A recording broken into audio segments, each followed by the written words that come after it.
Welcome to your ETUlay online tutorial program. Tayo ay naglakbay sa nakaraang semester na puno ng pagkatuto at paglago. Join us again as we welcome the second semester of the academic year 2021-2022 dito sa inyong klaseng ETUlay. Here are your new tastic tutors at your service. ETUlay ang gabay sa pagkatuto. ETUlay edukasyon itatawid sa'yo. ETUlay paaralan nilalayo sa'yo. ETUlay sa makabagong panahon. ETUlay para sa kabataang Pilipino. Every Thursday from 4 p.m. to 6 p.m. Huwag kayong mawawala. Ating patuloy na saliksikin ang hiwaga ng humanidades at agham panlipunan. Laging tandaan, ikaw ang best tuwing Webes. Kung maling impormasyon, katotohanan nating ituro, paunlarin ang edukasyon. ETUlay ang gabay sa pagkatuto.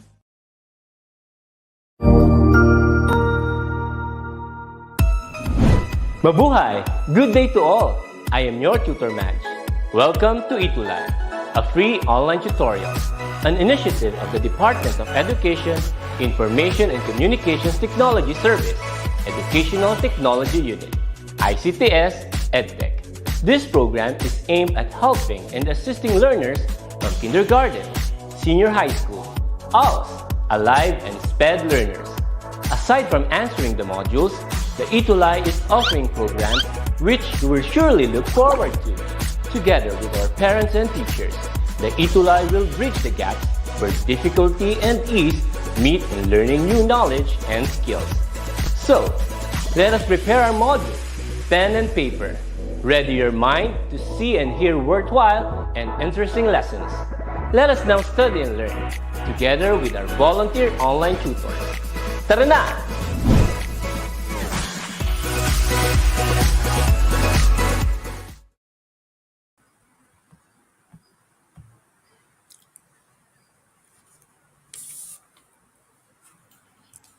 Alright! Isang Eustastic na hapon, our Eustastic Tuesdays mula Luzon, Visayas at Mindanao. Welcome sa inyong DepEd ETUlay online tutorial program. Ito ay handog sa inyo ng Department of Education sa pangunguna ng Educational Technology Unit. That's correct, Tutor Amor. Kaya naman hayaan nyo kami, our Eustastic Tuties, na samahan kayo sa isa na namang makabuluhang pag-aaral sa hapong ito. Kaya naman, dear tuties, humanda at sumamang saliksikin ang hiwaga ng agham, humanidades at agham panlipunan. Ayan, pabakal-bakal pa, Yes, Tutor A, naman. kasi it's been 2 weeks na hindi pa tayo nagkita. Ayan, kumusta, Tutor A?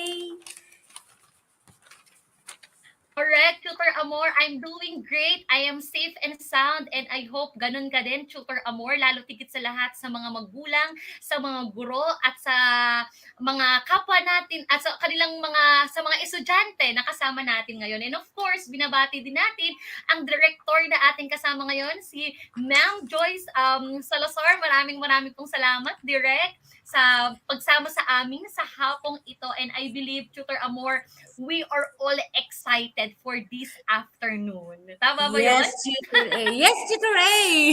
I'm so much excited. At bago natin ituloy ang ating discussion, binabati natin ang ating mga mahal na principal at assistant principal sa ating mga schools. Sa amin po, sa Bartolome Sanggalang National High School, hello po sa aming napaka-sigasig na principal, Principal Evelyn S. Reyes, Principal 4, at ang aming Assistant School Principal na si Ma'am Perla Romano, Assistant Principal 2. Yan.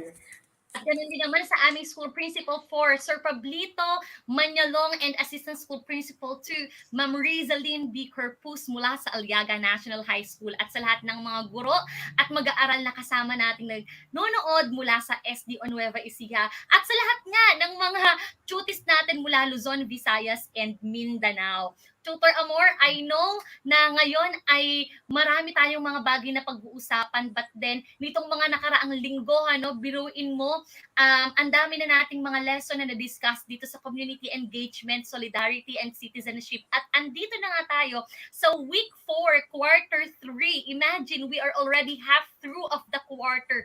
Ang bilis ng panahon. Correct, Tutor A. Natapos na natin ang week 1 to 3 at nandito na tayo sa week 4 ng ating module ng subject nating Community Engagement, Solidarity, and Citizenship. Ano ba yan, Tutor A? So, are we going to start now? Yes, Tutor Amor, wag na nating patagalin for this afternoon.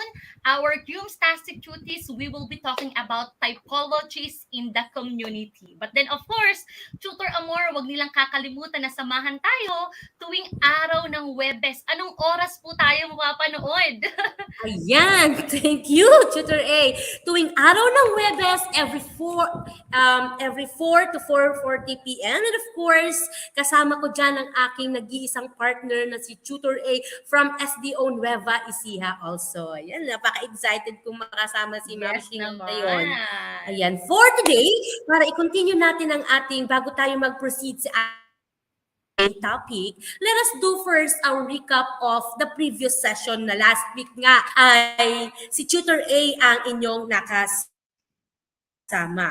Tama ba, Tutor A? That's true. Ay! Ayan. Pero Tutor A, napakaganda naman pala na nakasama mo last week. Correct. Ayan. So, Tutor Amor, bago tayo mag-review. Aba, congratulations sa Tutor of the Week.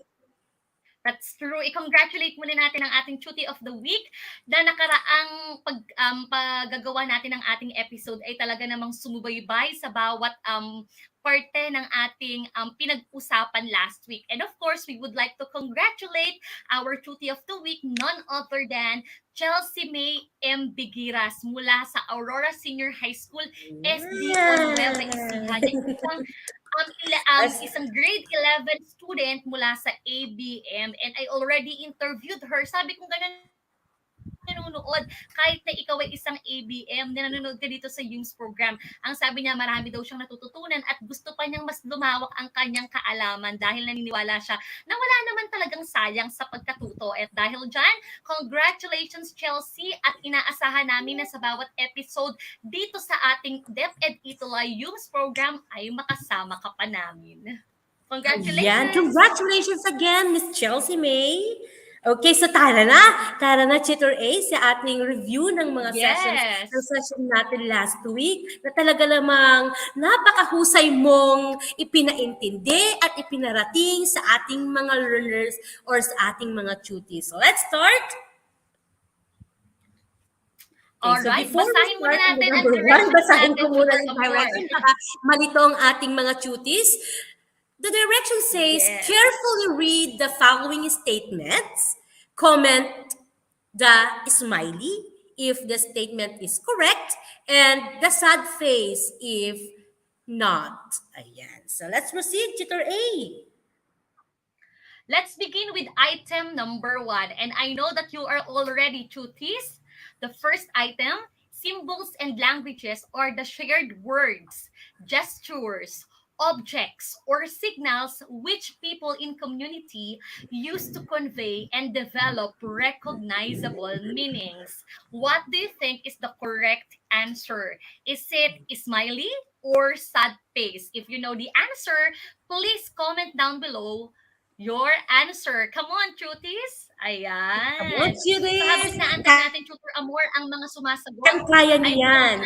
Kasi nakadali ng...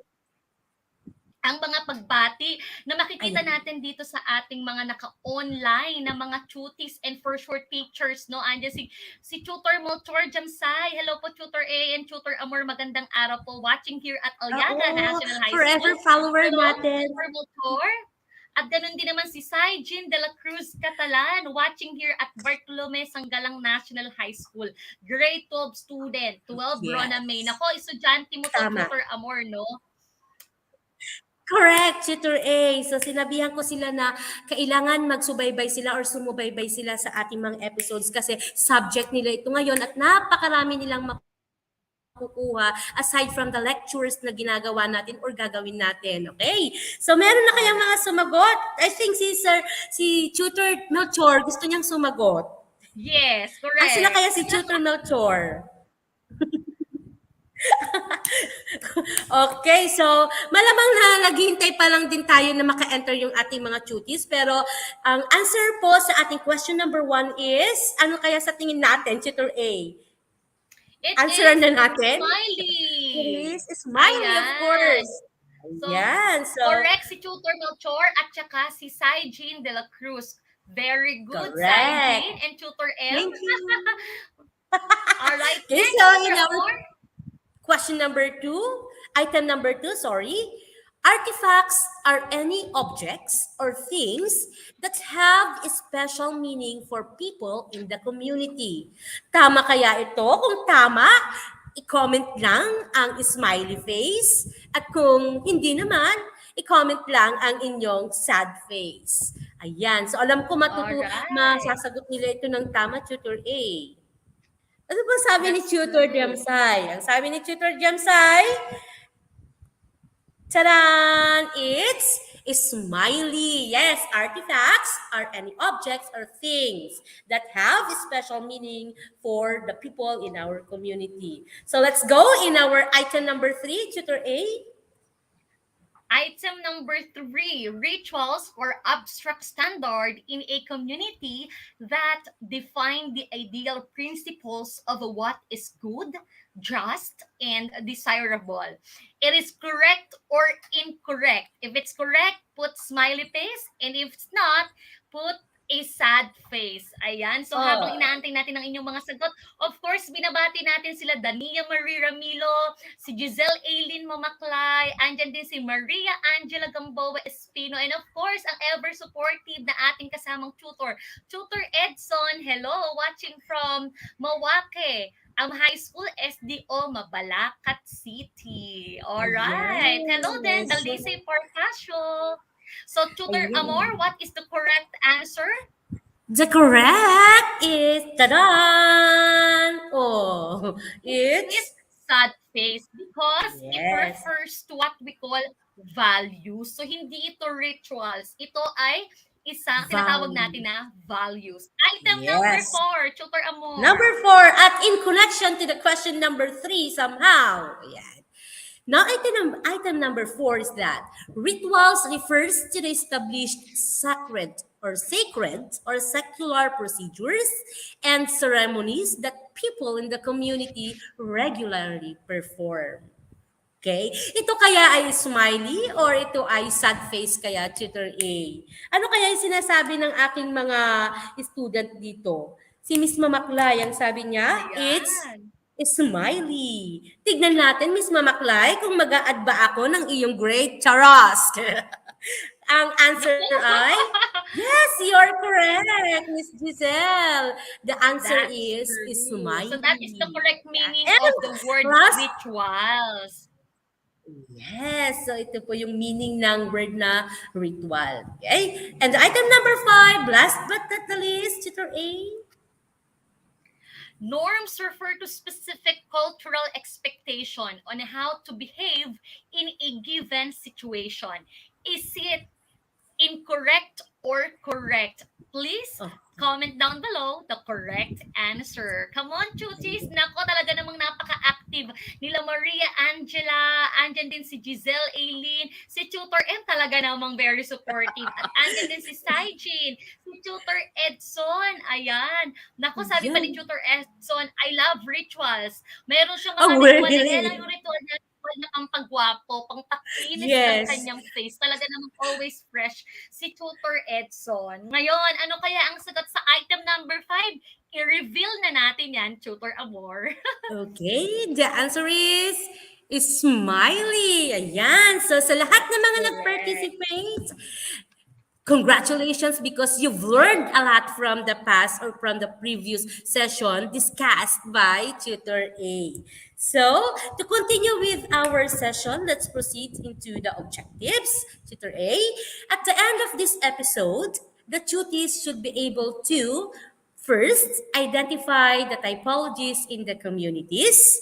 Second, compare and contrast typologies in communities. And third, recognize the different typologies in the community. Ayan. Alright. And of course, Tutor Amor, bago tayo mag-proceed sa ating lesson proper discussion, we would like to acknowledge our DepEd Bataan for allowing us to use our module this afternoon. Community Engagement, Yeah. Solidarity, and Citizenship, Quarter 1, Module 4. Maraming pong salamat sa inyong walang sawang pagsuporta dito po sa ating DepEd ETUlay. Ayan. And So, with thank that, you so much. yes, tuties, get ready as we talk about module number 4, typologies in the community. And we have been progressing on our lessons as we journey this subject for this quarter. And let's begin our discussion with the definition of the word community. Review na lamang ito, Tutor Amor, but then once again, let us re-establish the meaning of community. Ayan, correct, tutor A. So again, as said by our tutor A, it's somehow review of those previous topics. Community for the nth time refers to either in terms of geographic boundary, shared common interest, or emotional and spiritual connection. And that was according to Abener and Alipao 2016. So again, when we say community, this is somehow, first, it can be a geographic boundary. Somehow, if you are living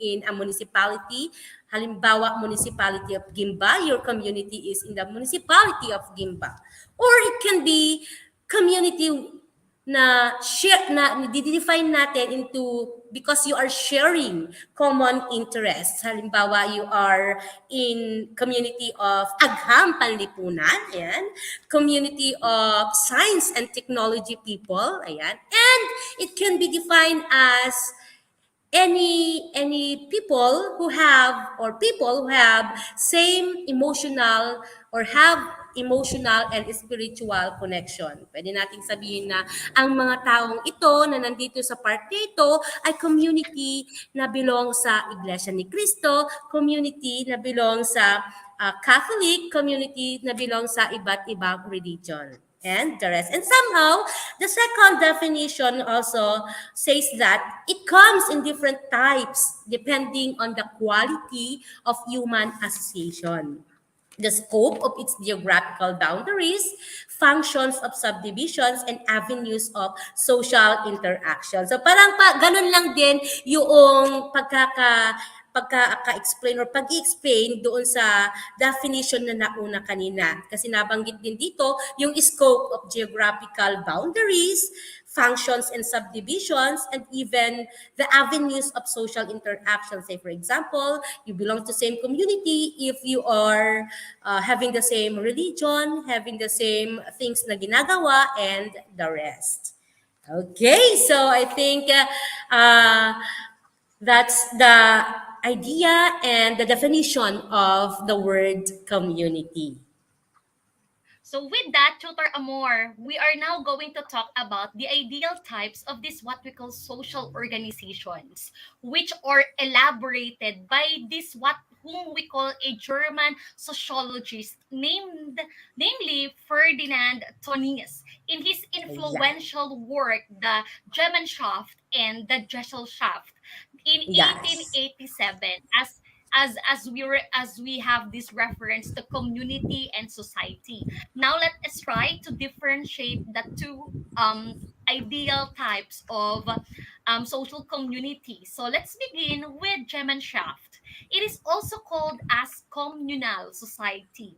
It refers to human associations that are characterized by being intimate, informal, caring, homogeneous, and group welfare oriented. So what do we mean by this ideal type of social community? So sa definition nito, we would like to highlight the words intimate, informal, caring, homogeneous, and group welfare oriented. Meaning these are the people who are living together who have close ties and close bond Yes. with one another. That is why as we move to the next slide, Tutor Amor, we will see there the examples of this what we call communal society, which refers to the society of a family. So a family is bonded together by their blood, by their connection. Andyan din naman yung tinatawag natin na kinship or friendship. That is an example of Gemeinschaft. Okay? They are connected, they are bonded by their relationship with one another. At pwede rin nating i-example or i-consider yung isang soccer team or pwede na naman ang isang band group. Tama ba ako? So, when we Tama. say Gemeinschaft, they are sharing a close and tied bond no with one Yes. another. On the Correct, other Tutor hand, A. Tutor Amor, in yung Stastic Cuties, we have this what we call the Gesellschaft. It is also called as associational community. If Gemeinschaft is also called as communal society, Gesellschaft is also called as associational society. It pertains to human associations that characterized by being impersonal, formal, rational, heterogeneous, and individualistically oriented. So kung kay Gemeinschaft, you share close bond, no, close ties, no, wherein you could communicate and interact freely, informally, intimately, kabaliktaran naman ito ni Gesellschaft or associational society because there are limitations, there are boundaries because you have to treat one another in accordance to a specific status that they own or they Correct. possess. So for example of those, we could say that an organizational group, ayan, pakita natin Tutor Amor, is an example of associational activity. Ayan, or society rather. Pwede rin naman na ang mga diverse countries. Alright? So Right. wala tayong close ties, wala tayong close bond sa kanila kasi we we don't have what to call this intimate relationship with them. But then of Correct. course we interact with them, we connect with them as people of the world.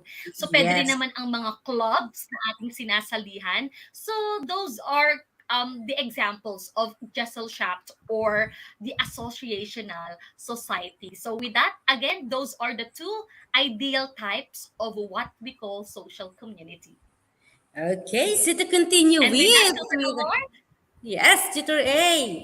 So mm-mm. with that, Tutor A, you explained very well the two ideal types of social organization. And let's proceed to the classification of communities. So we have here first, of course, we are acquainted with the different classification of communities. Noon pa man tayo ay nasa elementary, ng high school, but for the purpose of our Yes. discussion and reminding them again and again of the different classification of communities, eto nga at dinidiscuss natin siya, Tutor A. So, let's start with the first classification, which is the urban community.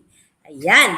So, urban community, these are cities of big towns wherein there is a large, highly dense, and heterogeneous population.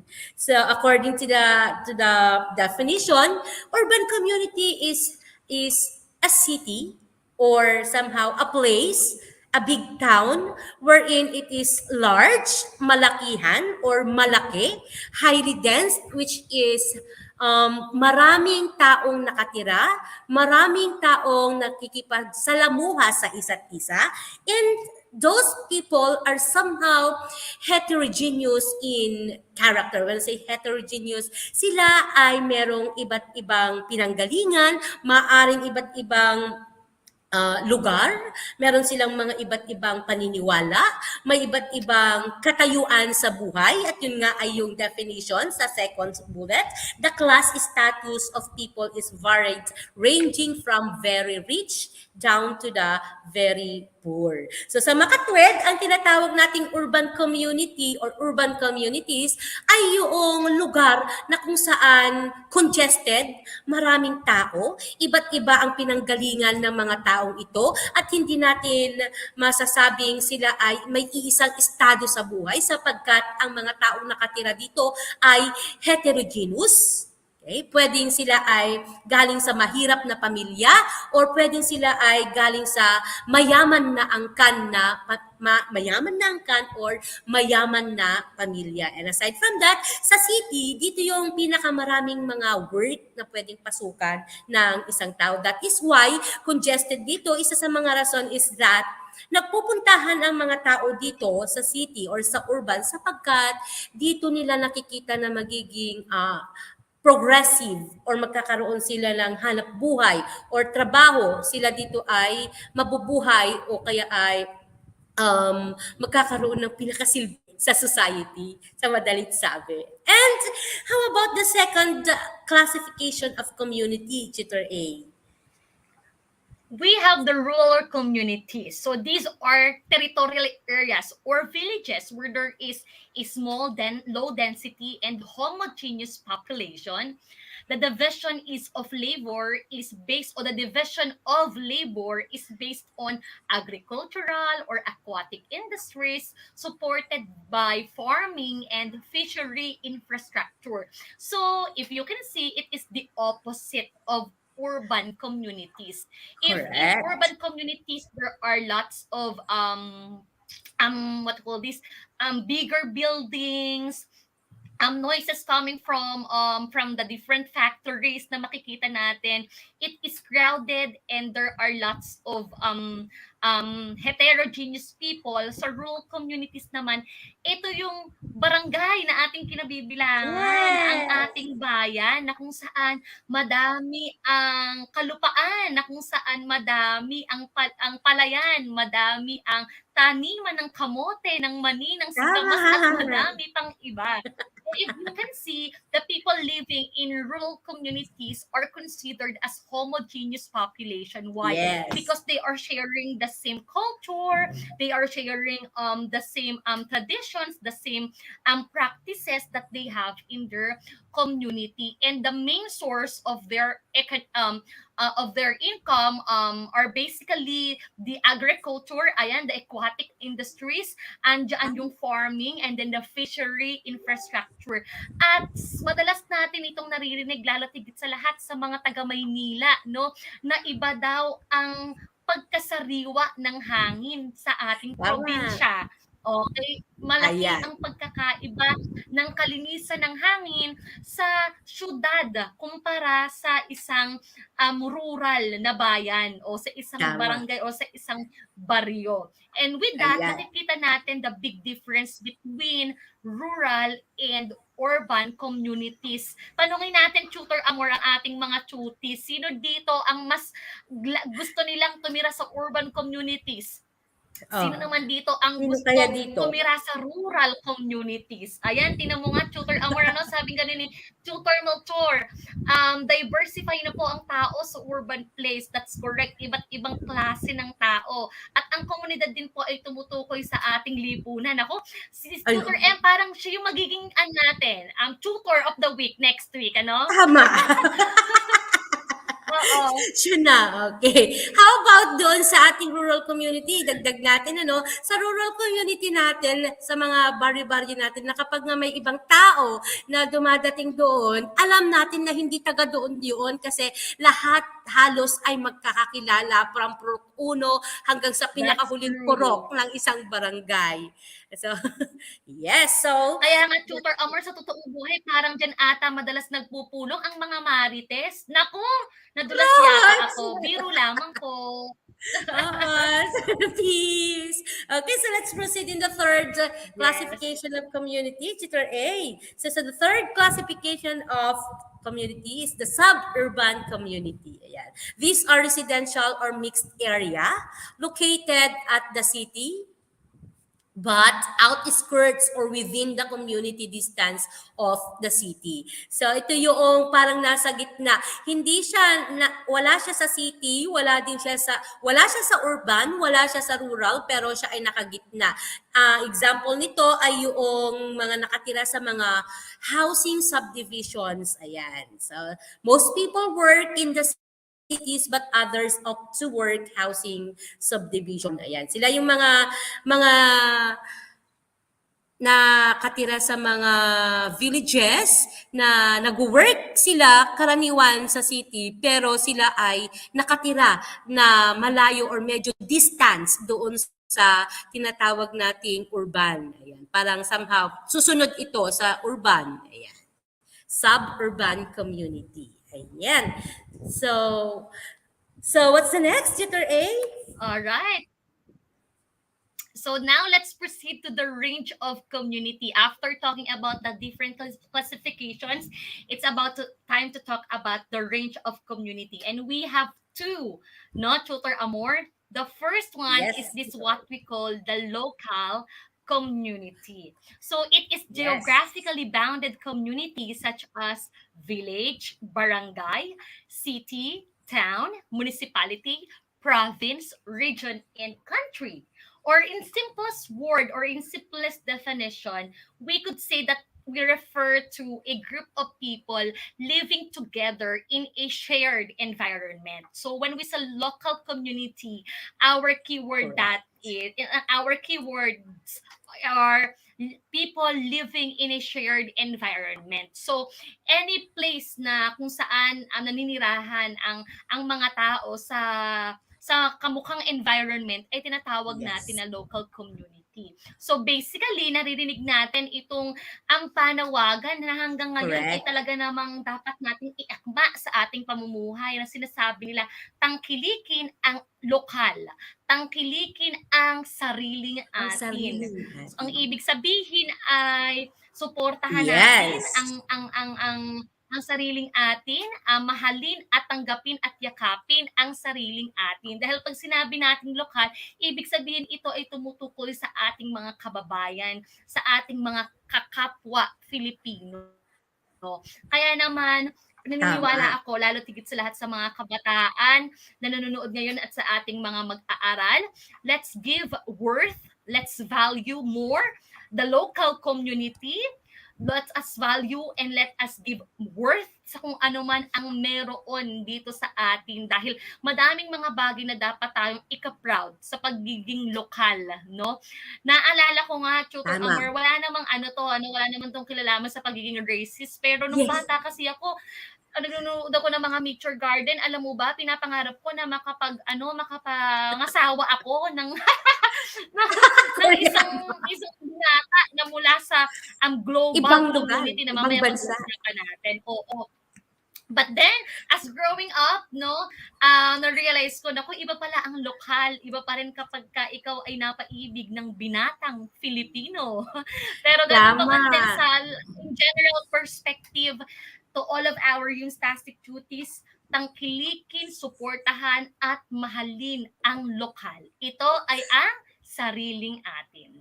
Yes, kasi dear cuties, laging tatandaan na walang ibang susuporta, walang ibang tatangkilik sa ating locality or sa ating mga sariling atin, kundi tayo na mga Filipino. Walang ibang tatangkilik sa mga gawa, sa mga meron tayo dito sa ating lugar, kundi tayo na nandito sa lugar na ito. Tawas. And of course, the second range of community is the global community. So, kaya nang nagde-depict sa ating graphics, sa ating picture na naka-attach, global community characterize the interconnectivity of people or countries all over the world. So, somehow, in global community ngayon, sa panahon natin ngayon na ipapakita natin ang interconnectivity natin or ang connection natin sa isa't isa kahit na tayo ay nakatira dito sa ating bansa at yung ibang tao sa ibang bansa sa pamamagitan ng teknolohiya. Yan. Napaka-importante na meron tayong mga tinatawag na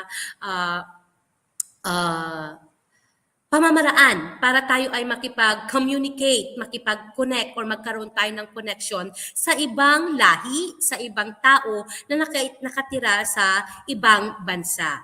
And isa din sa mga matatawag nating nagsiserve as connection sa atin ay yung mga global associations, samahan na gino-join ng bansa natin, katulad ng ASEAN, ayan, katulad ng United Nations, ayan. So nagsiserve siya as pamamaraan or ano ba itong tawag natin dito, tutor link sa atin para tayo ay makipag-communicate kahit na tayo belong sa iba't ibang bansa. Ayan. So with that, let's continue our topic with the types of community. But before that, let's ano ba yung mga napag-usapan natin? Napag-usapan natin, Tutor A, yung classification of community, and we also talk about the range of community. Tama ba ako, Tutor A? That's true, Tutor Amor. That is why now, nandito na tayo sa types of community sectors. But then before we proceed with that, gusto ko lang i-shout out itong si Kyla. Good afternoon po, watching from SDO Camarines Sur. Wow naman. Ooh, talaga naman hanggang sa Camarines Sur. Talaga namang narating natin at naituloy natin ang edukasyon. At sa lahat ng mga estudyante ni Ma'am Rona na andito ngayon sa Bartolome Sangalang National High School na 12 youths, maligaya at makabuluhang panunood mga anak sa inyong lahat. And I know proud na proud kayo kay Tutor Roma. And with that, let's begin with the first type, and this is what we call the public sector. So when we say public sector, it denotes the government and its agencies. So we refer to the government, to the administration, at ang mga ahensya na nakadugtong or nakatulay at nakakonekta dito. So when we say public sector, marami tayong tinatawag na pagkakaiba-iba ng public sector. Andaan ang kabilang dito ang Department of Education na ipinaglilingkod sa inyo ang kalidad na edukasyon, na ipinagseserbisyo sa inyo ang pagkatuto, ang pagkaalam sa mga bagay na dapat ninyong malaman bilang mga mag-aaral. At kami ni Tutor Amor ay nagkakaloob sa inyo ng tinatawag nating paglilingkod na pampubliko, na kung saan ito ay deserve nyo, ito ay karapat-dapat na ipagkaloob sa inyo ng gobyerno, dahil responsibilidad ng gobyerno na matugunan ang inyong pangangailangan pagdating sa edukasyon. At hindi lamang sa edukasyon, andun din ang kalusugan, pagdating lalo tigit sa lahat sa mga mas makabuluhang pang mga bagay. Andyan ang pagkain, andyan ang tubig, andyan ang seguridad, at marami pang iba. As the public sector is also responsible for promoting the common goods. Ayan, so andyan yung mga pangangailangan natin, no, na kailangan natutugunan at naipagkakaloob sa atin ng ating gobyerno, ng administrasyon. And at the same time, it provides security from external threats. Nako, yan ang ating panalangin, na sa lahat ng pagkakataon ay maging ligtas at mapayapa dito sa ating bansa, dahil katulad ng napapanahon ngayon, alam natin ang mga balitang nagyayari sa buong mundo. Andyan ang gera, tama ba ako, sa pagitan ng bansang Ukraine at Russia. Ang panalangin din naman natin ay magkaroon na ng katapusan, at nang sa gayon ay mabuhay ng mapayapa, mabuhay ng walang takot at pangamba ang mga tao na naninirahan sa dalawang bansang ito. And of course, at the end of the day, it maintains peace and order. So when we say public sector, it is our government and its agencies. And of course, as Filipino, deserve natin ang lahat ng mga bagay na dapat nating tangkilikin at dapat ipagkaloob sa atin ng gobyerno. At katulad na Tama. naman sa inyo, yung plastic duties, ito ay ang kalidad na edukasyong handog para sa inyo lamang. Ayan. So, after that, the public sector, we proceed now into the private sector. So, private sector, napakadali lang nitong intindihin. Ang private sector, ito yung mga, kung kanina sa public sector, ito ay tumutukoy sa ating gobyerno, dito naman sa private sector, ito ay tumutukoy sa mga business enterprises na kung saan ang mga enterprise na ito, business enterprises na ito ay responsable sa pagpuproduce ng mga goods and services na kinakailangan nating mamamayan, na kinakailangan natin sa ating lipunan. And aside from that, since nagproproduce sila ng goods and services, automatic na meron silang nagiging income. They serve as income generating. And because of that, they also promote the economic growth of our country or of our society. So, that is what we call the private sector. Sila yung katulong ng ating gobyerno para ma-promote ang economic growth or yung paglago ng ating bansa. Bukod sa mga laws of the land na pinapatupad nila, ang mga private sector ay tumutulong sa government para maihaahon ang kalidad ng pamumuhay ng mga Pilipino. And because of that, they also, dahil katulong sila ng gobyerno, isa sa mga pinaka-importanting binibigay nila ay yung i-provide or mag-provide ng mga bagay na ating kinakailangan or kailangan natin para tayo ay mag-survive. Kasi nga, sila yung mga tinatawag nating business enterprises or mga business na kung saan ay nakatuon doon sa ating mga pangangailangan. And the third one is Tutor A.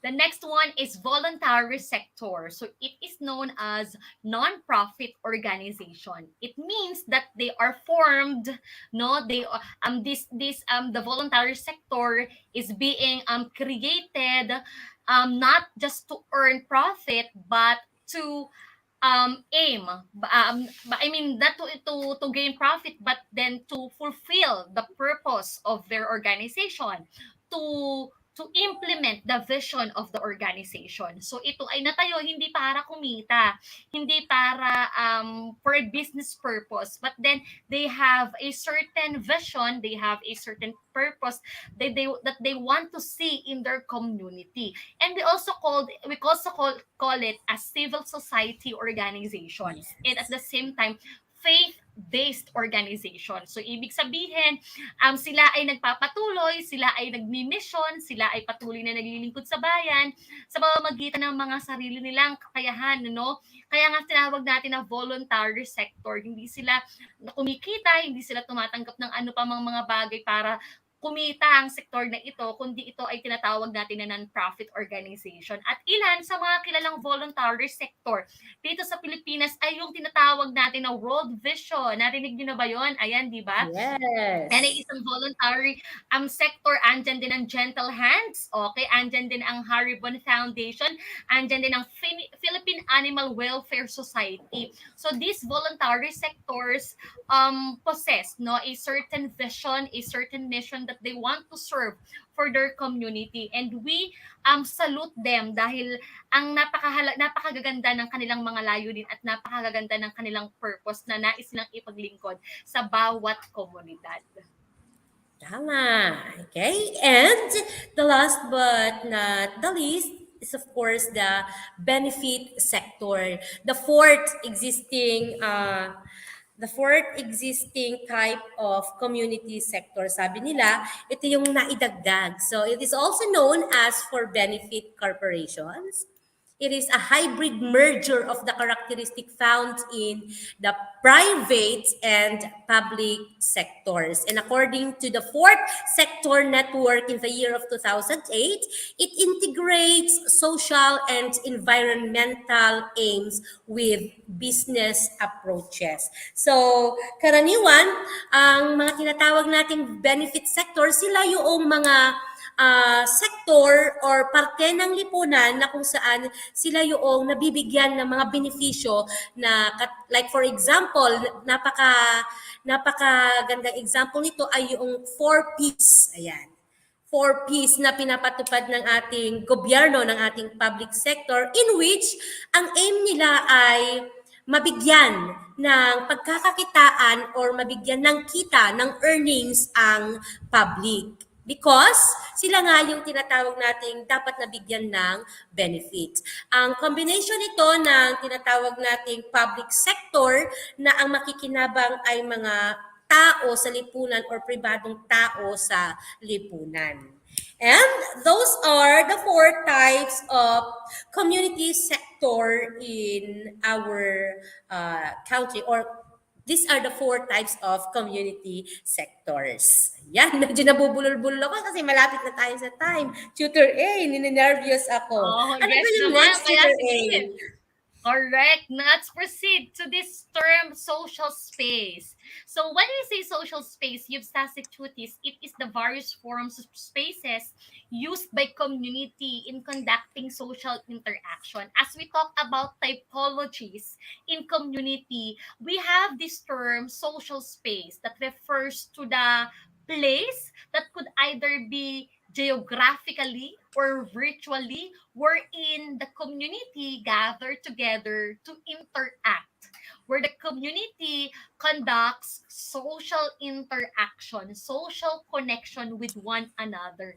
And based on what you can see on your screen, it is either geographical or virtual community where people gather to build a network with one another. So when we say geographically based community, these are public parks, clubs, gymnasiums, pubs, town square, or any public areas where people meet and interact with one another. So from the term itself, geographically based community, so we refer to the spaces where physically people could join together, could gather together, and could do social interaction with one another. On the other hand, ito naman yung inyong nagiging tagpuan at dito sa mga eupstatic tutors nyo, we call this as online tagpuan or the virtual community, wherein social space refers to electronic hubs or forums where people use the internet and other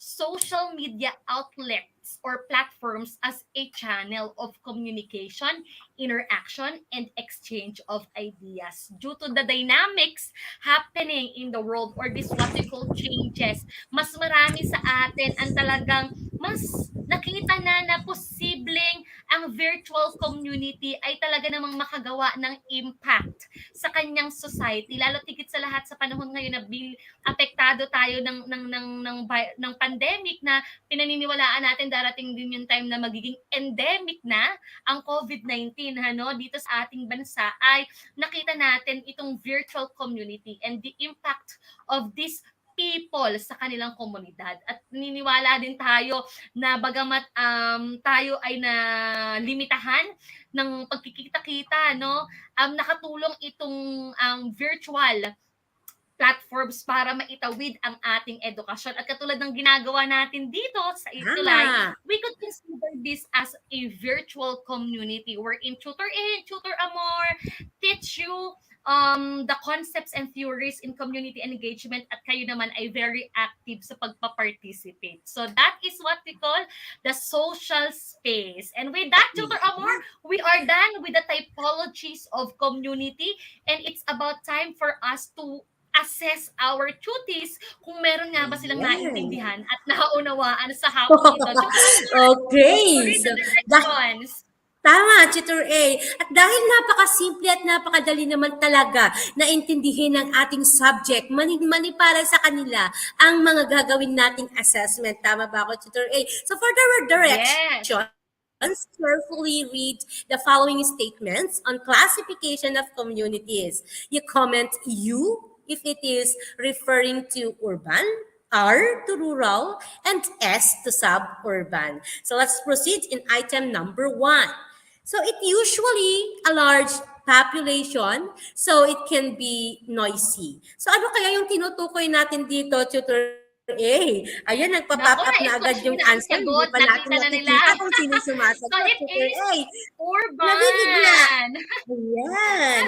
So, meron ba tayong mga Okay. comments dyan, Tutor A? Hindi ko kasi makita at nag-lobat na, nag-brown out pala. Char. Ayan, sumasagot na Ayan. sila, Tutor Amor. Hindi ko alam kung naintindihan mo nila or dahil nakita na nila yung sagot. Pero congratulations, Oh my God. Maria Angela, Tutor Melchor, Maricor Medida, and Rodaline. Your answer is correct. It is Ayan. urban. So, Let's parang move to yung ating, item number yung 2. yes. Item number 2. It is always a great place to fish or hike with open spaces and fields. What do you think is the correct answer? It is Ito ba? urban, rural, or suburban? May I see your Ayan. So, answers, ito I think is, tutors? Ayan, Tutor Amor, si Rodaline, ang sagot niya ay R. R. So, Maria tama kaya Angela, si R Rodaline? din? Yes, you are Oh, correct, yes. Rodaline. Pakasigasig naman pala ni Rodaline. Buti na lang nakinig siya ng maayos sa ating discussion. If I'm not mistaken, Yes. ito ay diniscuss ni Tutor A. Ayan. So the third item, it is really good for people that like some noise, but not a constant noise. Apartments are popular places to live. Ito kaya ay urban, ito kaya ay rural, or ito kaya ay suburban? Okay? Sagot ni Giselle. Tama kaya siya sa sagot niyang S, Tutor A? Let's review the answer. So the answer is S. You are correct, Miss Giselle Mamaklay. Congratulations. Correct. Okay, so next. Congratulations. Okay, for the Let's move to the direction of second the activity, next. duties. Yes. Carefully read and listen to the following statements about the types of community sectors and comment PB if it refers to public and PV if it refers to private. Let's have item number 1, Tutor Amor. Okay, so Responsible for producing, yes, for producing goods and services to meet people's needs and wants, promoting economic growth, and generating order. What is the Parang correct gusto ko answer? ding sumagot, Tutor A. Mhm. And ang answer kaya ay tama? Ito kaya ay PB or PV? Let's reveal the answer, Tutor Amor. The correct answer is That's PV. PV. Ayan. Congratulations sa mga nakakuha ng tamang sagot. And item number 5 is, this sector is responsible for providing security from external threats and maintaining peace and order in the community. Ito kaya ay PB or PV? Private sector or public sector? So, let's see if their answers are correct.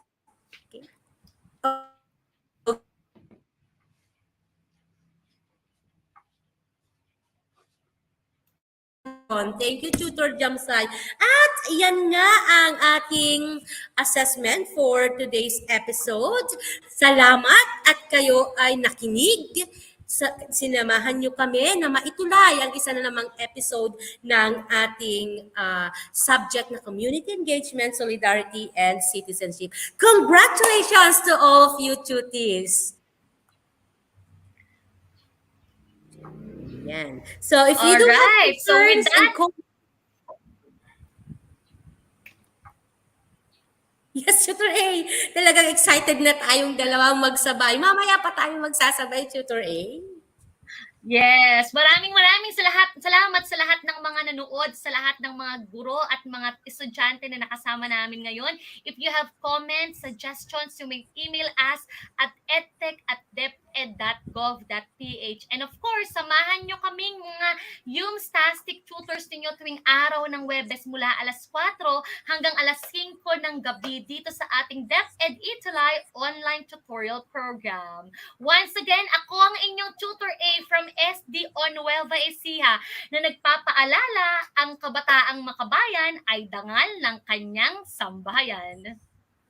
At ito naman ang inyong tutor Amor from SDO Nueva Ecija na nagsasabing walang mahirap sa bata na may pangarap at nagsisikap.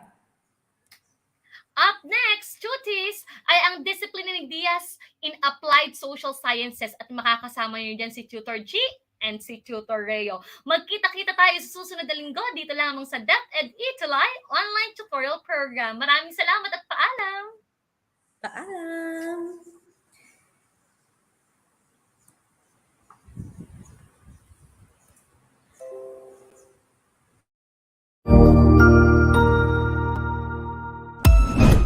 Ang husay naman! Natapos mo ang iyong tutorial session kasama ang iyong mahusay na ETUlay tutor. May bago ka bang natutuhan? I-share na yan gamit ang hashtag #ETUlayLevelUp. Huwag aalis ha dahil may susunod pang programa na pwede mo ring panoorin at salihan dahil naghihintay na ang iyong mga tutors. Happy learning dito sa ETUlay!